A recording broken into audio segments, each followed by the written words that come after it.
Zonja dhe zotri, mirë se vinin klubin sportiv. Unë jam Drilon Gjobollari dhe Milan Vazhdin do t'jemi së bashku për cilë të ju zhvillimet më të fundit nga bota e sportit. Sonte në mbrëmje, duke filluar nga ora 19:00 në stadiumin kombëtar Air Albania do të luhet finalja e Kupës së Shqipërisë ndërmjet Dinamos dhe Egnatias. Ekipi i trajnerit Dede do të sfidoj kampionën në fuqi të Dinamos, të cilët kanë pasur një sezon me ulje ngritje. Për diskutuar për të ndeshje të rëndësishme, do të flasim me gazetarin e gazetës Tema, Fation Bazen. Fation, përshëndetje. Përshëndetje Drilon, faleminderit. Kënaqësi diskutojmë një ndeshje e rëndësishme, megjithatë mund të luhet edhe ka një raportim të fundit në shtyp që vendi ai që fiton finalen e Kupës së Shqipërisë mund të kualifikohet direkt në turin e dytë të Conference League. Merr një tjetër rëndësi kjo finale nëse do të jetë diçka e konfirmuar nga UEFA. Në rast se do të jetë një konfirmim i tillë nga ana e UEFA, pa diskutim që sfida e mbrëmjes sotme do të jetë shumë e luftuar dhe shumë e motivuar nga të dyja ekipet për të arritur që ta fitojnë të trofej, i cili do të ishte edhe një augur i mbar për të dyja skuadrat, cilat do të fitonte edhe për fazën tjetër të Final Four-it, duke qenë se që të dyja ekipet janë edhe pjesë e Final Four-it, duke që automatikisht luftojnë jo vetëm për Kupën e Shqipërisë në mbrëmjen e sotme, por edhe për titullin kampion të kategorisë superiore. Finalja sotme do të jetë një finale shumë interesante, pasi që të dy ekipet kërkojnë që ta nisin ta mbyllin të sezon para Final Four-it me një trofe shumë të rëndësishëm.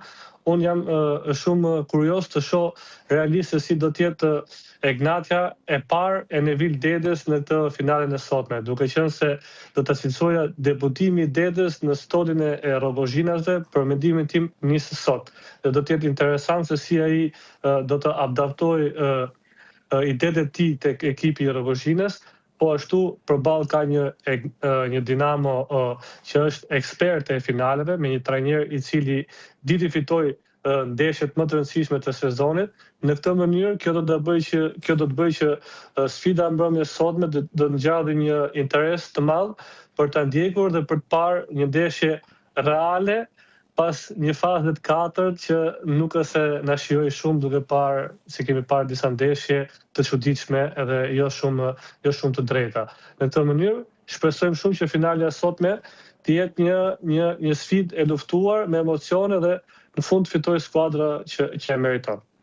Shpresojmë shumë të jetë një ndeshje bukur, të ketë emocione, gola dhe duke parë mënyrën se si luajnë të dyja ekipet, mbetet për të parë në fakt Egnatia e Dedes, megjithatë kampionët e superiores na kanë mësuar që luajnë një futboll bukur ashtu si në Ndecja. Do të kemi surpriza nga Daja, sepse duke parë që në kampionat është larguar, mendoj, nga gara për titull, ndoshta kjo finale mund të jetë e vetmja për të në këtë sezon. Pa diskutim, Dinamo ndryshe nga sa u ndërtua në fillim sezonit, ku e pristim që të ishte një skuadër që do të fitonte ose do të ishte deri në fund në garë për të fituar titullin kampion, pati një rënje drastike pas muajit dhjetor, ishte disi e çuditshme, ndoshta ka pasur dhe raportime për probleme brenda skuadrës, por që në fund objektivin e saj Dinamo e arriti, duke qenë se u bë pjesë e Final Four-it, e rrezikoi deri në momentin e fundit, por e rëndësishme është që për ta objektivi u arrit dhe fitimi i Kupës Shqipërisë do të ishte një mbyllje e suksesshme e edicionit për Dinamovitët. Pa diskutim që trajneri Daja, e thash edhe pak më parë, që është trajneri i cili të tilla ndeshje dhe të tilla finale ka rezultuar shumë i suksesshëm, por nga ana tjetër kemi edhe një Egnatia me një trajner të ri siç është Nevil Dede, i cili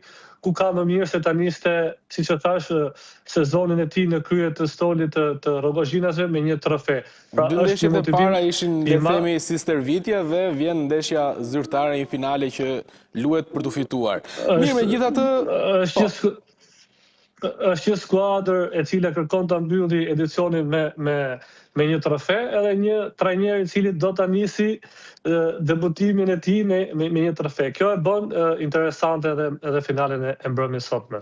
E qartë, mirë, ndalemi pak tek faza Final Four, janë kualifikuar 4 ekipe, 2 javët e fundit superiores lanë një shije të hidhur për atë se çfarë ofruan fushën e blerë disa skuadra. Çfarë përshtypje të la dhe çfarë presim në Final Four, Fatjon? Në Final Four presim që kemi një garë të fortë, realisht shoh disi më të favorizuar ekipin e Vllaznisë, e cila është disi më e konsoliduar, ka bërë një edicion mjaft mirë, pa harruar këtu edhe ekipin e Elbasanit, që gjithashtu pavarësisht se dështoi në Kupën e Shqipërisë, tashmë gjithë përfituarët e tyre janë drejtuar për të marrë titullin kampion. Për mendimin tim, shoh disi më të favorizuar ekipin e Vllaznisë për të triumfuar këtë sezon për të marrë këtë edicion trofeun e kategorisë superiore. Sa i përket fazës 4, fazës fundit të kategorisë superiore, për hir të vërtetës, unë e kam marrë disi me të qeshur, pasi kam parë shumë statuse, shumë lajme që ndeshjet të toleruara, madje ndeshjet shitura, ndeshje që janë përcaktuar, ndeshje jo reale. Për hir të së vërtetës, unë kam ne që e ndjekim për shumë kohë kategorisë superiore, unë nuk mbaj mend ndonjëherë që faza e 4 të jetë luajtur ndershmërisht. Faza e 4 ka treguar se kush është më i afti, kush është më i fortë në tavolinë, jo në fushën e lojës. Historikisht, pak të më sa mbaj mend unë, gjatë këtyre viteve të fundit, faza e 4 ka qenë e gjitha totalisht kush është më i fortë në tavolinë, jo ai që është më i fortë në fushën e lojës. Në këtë mënyrë nuk është se duhet çuditemi kaq shumë, pavarësisht se normalisht është një skandal i rëndë në mënyrë se si ndeshjet u përfolën përpara se të luheshin, dolën siç ishte përfolur, por ta thash edhe më parë është një fazë që nuk është se mbaj mend ndonjëherë të jetë luajtur ndershmërisht. Faza e fundit e superiore. Sa e dëmtojnë këto fenomene, futbollin, kampionatin, sa influencojnë tek tifozët, cilët kanë pasur edhe shumë reagime edhe demonstrative në këtë periudhë? Pa diskutim që kjo të lejë një shije shumë të hidhur dhe një shije shumë të keqe, si këtë tifozët, pa ashtu edhe këtë brezi i rinj, tek lojtarët të rinj që shohin se si përfundon një kampionat apo si ndeshje që përfliten do dali X skuadër me X skuadër do dalë rezultati, do fitoj një skuadër duke ditur se si bëhet ndeshja, normalisht që lejë një shije shumë të hidhur.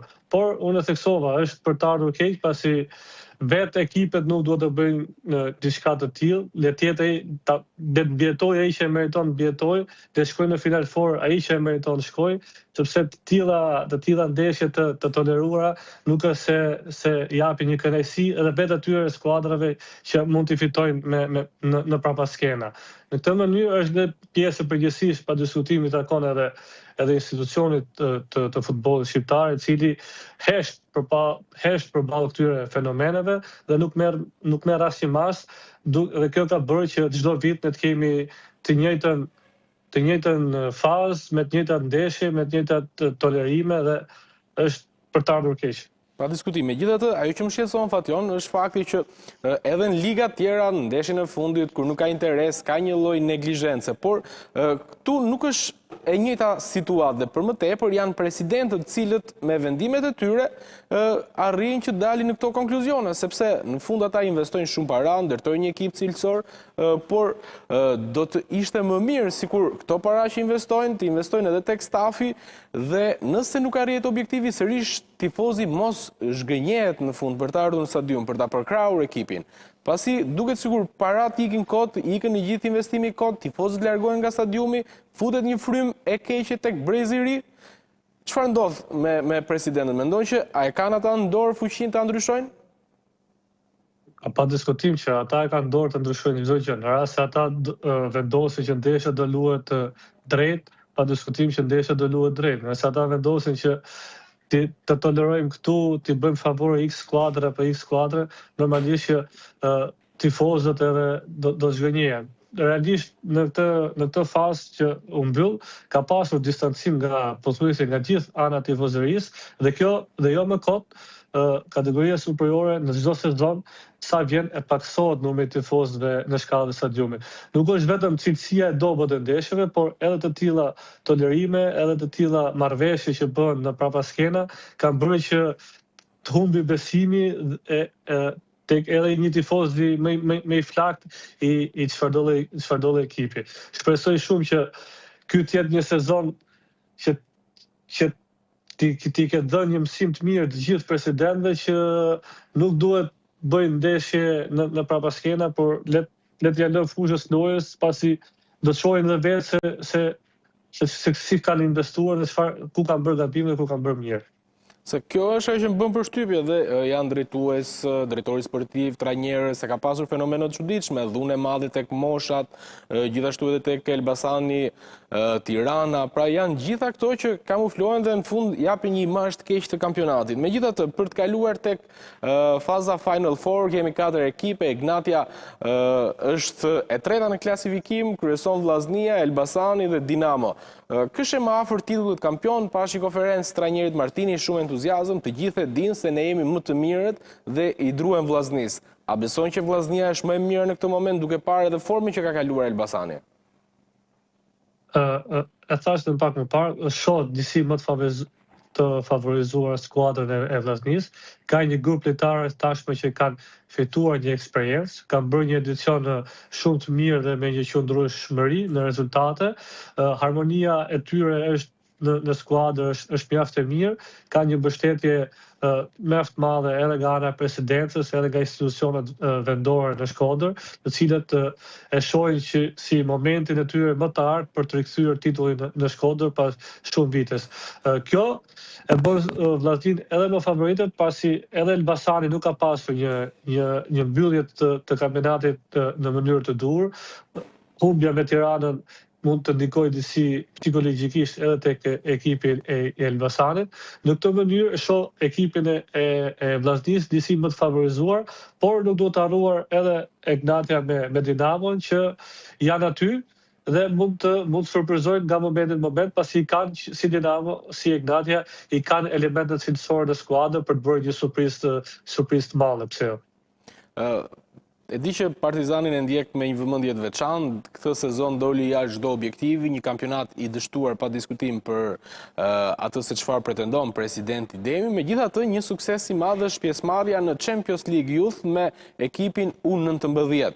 Do të ketë në investime, çfarë do të ndodhi, si do të jetë kjo pjesëmarrje dhe çfarë po planifikojnë drejtuesit, sepse është një kompeticion i rëndësishëm. Një sezon më parë kishim Skënderbeun që pati paraqitje të nivelit të lartë. Çfarë do të ndodhi me ekipin e trajnerit Muhametaj? Sa i përket ekipit parë, besoj se Partizani ka marrë atë që meriton në këtë edicion, është pozicionuar poshtë vendit 4, pati një nisje të sezonit në mënyrë shumë të dobët, u ringrit, bëri një fazë disa ndeshje shumë të mira, hyri në garë për Final Fourin, ishte në garë deri në momentin e fundit, por problematikat, fati, trajneri që u shkarkua ndikoi edhe në ndeshjet më vendimtare që ishin ndeshjet e fundit. Sa i përket ekipit të rime, është një moment i mirë tek ekipi U19 i Partizanit, ka arritur të bëjë një kampionat mjaft mirë, do të përfaqësoj Shqipërinë në Champions League për të rinj, ndërkohë që pritet tashmë që ka nisur faza e stadiumit, kompleksi Partizanit tashmë do të transformohet i gjithi, do të ketë një fushë me tapet natyral dhe dy fusha stërvitore, të cilat do të marrin një financim, është miratuar dhe fondi nga ana e Federatës Shqiptare të Futbollit për ta kompletuar dhe që do ta shndrojë kompleksin e të kuqve në një nga më të bukurit dhe më modelet që jo vetëm Shqipëri, por edhe në gjithë Ballkanin. Ky është i vetmi ngushëllim për klubin e Partizanit në këtë edicion, pjesëmarrja e ekipit U19 në Champions League, por edhe investimet e mëdha që do të nisin menjëherë për transformimin e fushës dhe fushave për seancë stërvitore.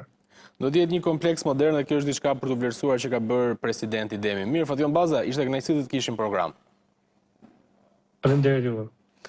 Mirë, tani do të flasim për Realin e Madridit. Presidenti Florentino Perez në një konferencë surprizë shtypi njoftoi se do të zhvillohen zgjedhje të reja në Madrid për postin e presidentit, por me ironi theksoi se ai nuk do t'jap dorëheqjen, ndërsa u ndal edhe tek problematikat që kanë shoqëruar klubin në këtë sezon. Ajo që nuk njoftoi ishte një datë për zgjedhjet, një komision zgjedhor dhe dorëheqja që kërkohet që votimi të zhvillohet realisht, Perez nuk e dha. Ndërkohë nuk ishte asgjë për problemet e Realit në fush, asgjë për trajnerin, as për emrin e Jose Mourinho, as një shpjegim serioz që sapo kanë vuajtur një sezon të vështirë në këtë kampionat. Nuk jam këtu për të folur për çështje sportive, tha Perez. Nuk ka pasur kur një klub si Reali Madridit në histori. Pse nuk e sulmojnë Atletikon e Madridit? A duan që ne të fitojmë 10-0 në çdo ndeshje? Do ta bëjmë, mos u shqetësoni. Kanë fituar vetëm 7 Champions Liga dhe 7 herë titullin kampion të La Ligës, të cilët mund të kishin qenë 14 sepse na i vodhën 7 të tjerët, u shpreh Perez. Madje kemi bërë edhe një video me 18 pikët që na morën këtë sezon.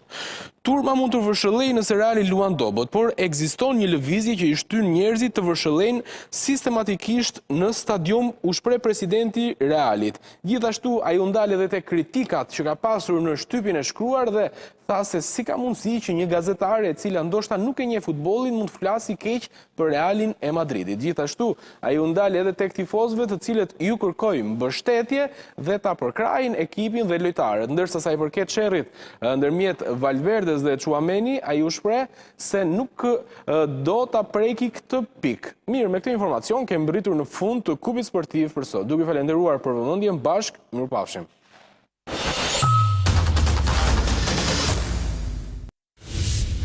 Unë jam Ilir Kazaferi dhe bashkë do të